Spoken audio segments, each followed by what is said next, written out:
हिंदी में यूपीएससी की तैयारी से संबंधित प्रोग्राम्स को देखने के लिए सब्सक्राइब करें study IQ-IAS Hindi. Hello students, मैं हूं डॉक्टर पंकज मिश्रा और स्टडी IQ-IAS हिंदी पर आपका स्वागत है। आज हम बात करने वाले हैं इनकम टैक्स डिपार्टमेंट के एक ऐसे फैसले की जिससे ब्लैक मनी होल्डर्स के मन में जरूर खुशी होगी। वास्तव में इनकम टैक्स डिपार्टमेंट ने एक सर्कुलर जारी किया है जिसमें उन्होंने कहा है कि अगर आपके पास 20 लाख रुपए तक की विदेशी संपत्ति है तो आपको ना तो पेनल्टी देनी होगी और ना ही केस चलेगा। मुद्दा यह है कि ये राहत किन लोगों को मिलेगी। क्या यह ब्लैक मनी रखने वालों के लिए कोई एमनेस्टी स्कीम है, माफी योजना है, और देश की अर्थव्यवस्था पर इसका क्या असर होगा, और साथ ही साथ सरकार ने यह डिसीजन क्यों लिया। तो शुरू करते हैं आज का वीडियो। सबसे पहले मेरा Telegram channel UPSC mentor Pankaj sir, इस टेलीग्राम चैनल को ज्वाइन कर लीजिए। यहां से आपको करंट के वीडियोस के सारे लिंक्स मिल जाया करेंगे और साथ ही साथ सारे अपडेट्स भी मिल जाएंगे। अब आते हैं मुद्दे पर, मामला क्या है। देखिए, सबसे पहले तो हमें जानना चाहिए ब्लैक मनी क्या होता है। ब्लैक मनी वो धन होता है या वो परिसंपत्ति होती है जो कि इनकम टैक्स या टैक्स अथॉरिटीज के नॉलेज में नहीं होती है। यानी कि आपका वो धन या संपत्ति जिसका आपने रिकॉर्ड सरकार को नहीं दिया है, टैक्स अथॉरिटीज को नहीं दिया है, वो सब ब्लैक मनी माना जाएगा। भारत में स्थिति यह है कि विदेशी संपत्ति या बैंक खाते की जानकारी छुपाना black money, undisclosed foreign income and assets and imposition of tax act 2015 के अंतर्गत अपराध माना जाता है। It is considered as crime. इस कानून में भारी पेनल्टी भी है और जेल भेजने की भी सजा है। और अगर किसी के पास अभी तक 5 लाख, 10 लाख, 20 लाख तक की भी अघोषित संपत्ति विदेश में निकलती थी तो आयकर विभाग केस दर्ज कर लेता था। अब क्या बदला, उस बदलाव को समझते हैं। तो अब देखिए, सीबीडीटी जो कि सुप्रीम अथॉरिटी है टैक्स के लिए, central board of direct taxes ने एक नई गाइडलाइन जारी की है। उसके मुताबिक कहा गया है कि किसी टैक्स पेयर के पास अगर 20 लाख रुपए तक की विदेशी संपत्ति है, जैसे कि बैंक बैलेंस, शेयर या अनमूवेबल असेट, तो और इसने उसे घोषित नहीं किया है तो इनकम टैक्स डिपार्टमेंट उस पर ना तो पेनल्टी लगाएगा और ना ही प्रोसिक्यूशन यानी मुकदमा चलाएगा। ध्यान रखिएगा, 20 लाख रुपए तक की विदेशी संपत्ति और वह भी मूवेबल एसेट होना चाहिए, इमूवेबल एसेट की बात नहीं कर रहा है। तो ऐसे जैसे बैंक अकाउंट में आपके पैसा पड़ा हुआ है, आपने शेयर्स खरीद रखे हैं, तो कोई भी मूवेबल एसेट्स खरीद रखे हैं और वो 20 लाख रुपए तक के हैं तो उस पर कोई भी टैक्स नहीं चलेगा, कोई भी नोटिस जारी नहीं की जाएगी। ध्यान रखिएगा कि ये राहत केवल मूवेबल एसेट्स के लिए है और किसी के पास विदेशी जमीन, मकान जैसी इमूवेबल प्रॉपर्टी है तो उसे यह छूट नहीं मिलेगी। फिर आपको जानकारी देनी ही पड़ेगी, नहीं तो नोटिस सर्व होगी, सजा मिल सकती है, फाइन लग सकता है। मुद्दा यह है कि अगर ये डिसीजन लिया गया है तो इसके पीछे सरकार की मंशा क्या है, क्यों सरकार ऐसा कर रही है। तो देखिए, लाखों छोटे छोटे मामलों से सरकार छुटकारा चाहती है।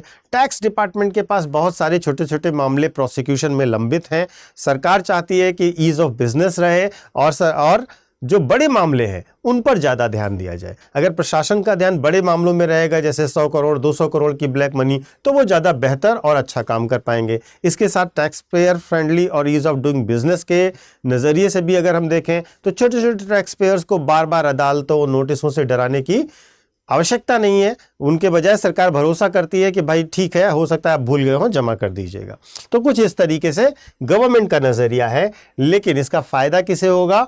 जिनके पास 20 लाख रुपए तक के विदेशी खाते या संपत्ति हैं और वे गलती से या जानबूझकर इसे घोषित नहीं कर पाए हैं, उन्हें ना पेनल्टी देनी होगी और ना ही केस का सामना करना होगा। किसे फायदा नहीं है? जो विदेशी मकान, जमीन या बड़ी संपत्ति जिनके पास है, जिनके पास 20 लाख से ज्यादा की विदेशी संपत्ति है या जिन पर पहले से कोई बड़ा केस या जांच चल रही है, उन लोगों को इस मामले में राहत नहीं मिलेगी। अब आते हैं इस मुद्दे के विवादों पर और आलोचनाओं पर, क्योंकि यह भी एक गंभीर पहलू है। विवादों की भी बात करते हैं। विपक्ष कह रहा है कि ये ब्लैक मनी वालों के लिए सरकार एक मिनी एमनेस्टी स्कीम लेकर के आई है। ईमानदार टैक्स पेयर्स को इस पे छूट, जो ईमानदारी से टैक्स पे कर रहा है उनको ठेस लगेगी कि यार हमने क्यों नहीं पैसा बचा लिया था। कुछ एक्सपर्ट तो यह भी मानते हैं कि सरकार को ब्लैक मनी पर और सख्त होना चाहिए, वरना गलत मैसेज जाएगा कि छोटा ब्लैक मनी रखना सेफ है और बड़ा ब्लैक मनी ही खतरनाक है।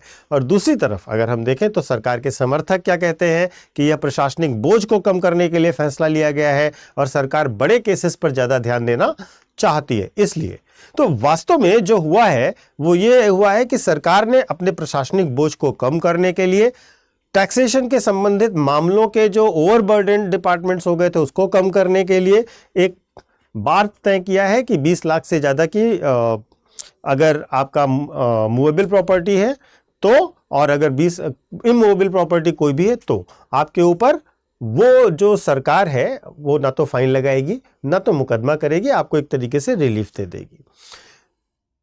पक्ष विपक्ष चलता रहेगा, लेकिन आप ये समझिए कि ये जो फैसला है इनकम टैक्स डिपार्टमेंट का, आपको कैसा लगता है? आपको क्या लगता है, क्या ये फैसला जो इनकम टैक्स डिपार्टमेंट ने किया है ये ईमानदार टैक्स पेयर के साथ न्याय है या उनके साथ अन्याय हो रहा है? क्या ये प्रशासनिक रूप से सही कदम है? आप अपनी राय को कमेंट बॉक्स में, कमेंट सेक्शन में ज़रूर बताइएगा। और अगर वीडियो में आपको लगता है कि आपकी राय क्यों महत्वपूर्ण है, तो आपकी राय लोग देखते हैं, उससे समझते हैं, बहुत सारे बच्चों को समझ आती है आपकी बात, तो अवश्य अपनी राय दीजिएगा, क्योंकि काले धन से जुड़ा हुआ मुद्दा हमेशा से न्यूज़ में रहता है और काला धन और ब्लैक मनी, मनी लॉन्ड्रिंग, ये सारी चीज़ें आपके लिए बहुत इंपॉर्टेंट है। इसके साथ ईडी की भूमिका पर भी आपसे प्रश्न लगातार पूछे जाते हैं। चलिए एक छोटा सा अनाउंसमेंट करते हैं। यूपीएससी के लिए 2026, 27 और 28 के लिए हमारे बैचेस जिनमें कल तक लास्ट डेट थी रजिस्ट्रेशन की, उसमें 3 दिन के लिए रजिस्ट्रेशन बढ़ा दिया गया है। 3 सितंबर तक अब आप रजिस्ट्रेशन करवा सकते हैं, इसके बाद ये मौका नहीं मिलेगा। कई सारे बच्चों की रिक्वेस्ट के बाद इसको बढ़ाया गया है। ठीक है, तो वास्तव में क्या है कि इस बैच को अगर आप लेते हैं, ये जो मैंने लगाया हुआ है ये 2027 के बैच के लिए है। जो बच्चे ग्रेजुएशन फर्स्ट ईयर में हैं, सेकेंड ईयर में हैं और आपने अभी उनके पास एज है, तैयारी करना चाहते हैं, तो बेहतर तैयारी आप 2027 के लिए कर सकते हैं।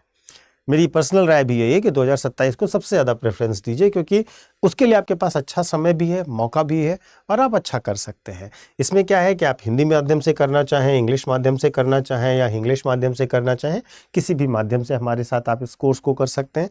उससे भी इम्पॉर्टेंट बात है कि आपको बहुत बड़ा डिस्काउंट इसमें दिया जाएगा। मात्र 32,999 रुपये में आपको ये पूरा कोर्स मिल जाएगा, जिसमें आपको प्री का पूरा classes, study material, notes, test series, mains का नोट्स, क्लासेस, टेस्ट सीरीज़ और इंटरव्यू गाइडेंस प्रोग्राम, ये तीनों चीज़ें कवर होंगी। और इसके साथ साथ आपको एनसीईआरटी का कोर्स भी दिया जाएगा, साथ ही साथ आपको मेंटोरशिप दिया जाएगा, जहां पर एक व्यक्ति आपकी ज़रूरतों और आपकी समस्याओं को हल करने के लिए सदैव आपके साथ उपलब्ध होगा। और इसके साथ साथ जहाँ पर आपको प्रॉब्लम होगी, टीचर्स आपको गाइड करते रहेंगे। तो एक तरीके से समझिए एक वेल क्यूरेटेड कोर्स है, ज़रूर ज्वाइन कीजिए। एक महत्वपूर्ण चीज़ आपको याद रखनी है कि स्टडी आईक्यू का आप कोई भी कोर्स लेते हैं तो आपको एक कोड इस्तेमाल करना होगा, और वो कोड है पीके लाइव। जब भी आप इस कोड का इस्तेमाल करेंगे तो आपको मैक्सिमम डिस्काउंट हमारे कोर्सेज पर मिल जाएगा। तो चलिए आगे बढ़ते हैं और प्रैक्टिस क्वेश्चन की ओर चलते हैं। हाल ही में चर्चा रहा black money undisclosed foreign income and asset and imposition of tax act 2015 के संदर्भ में निम्नलिखित कथनों पर विचार कीजिए। यह अधिनियम अघोषित विदेशी आय और संपत्तियों पर कर एवं दंड लगाने से संबंधित है। हाल ही में सीबीडीटी ने 20 लाख रुपए तक की अघोषित विदेशी संपत्ति पर अभियोजन और पेनाल्टी से छूट देने का निर्णय दिया है। यह छूट सभी प्रकार की विदेशी संपत्तियों, मूवेबल और इमूवेबल पर समान रूप से लागू होगी। बताइएगा आपके हिसाब से सही उत्तर क्या है? 1 और 2, 2 और 3, 1 और 3, 1, 2, 3। अपने उत्तर को कमेंट बॉक्स में कमेंट करके अवश्य बताइएगा और अपनी राय भी हमें अवश्य दीजिएगा। Thank you so much. Study IQ IAS, आपका सिलेक्शन हमारा मिशन।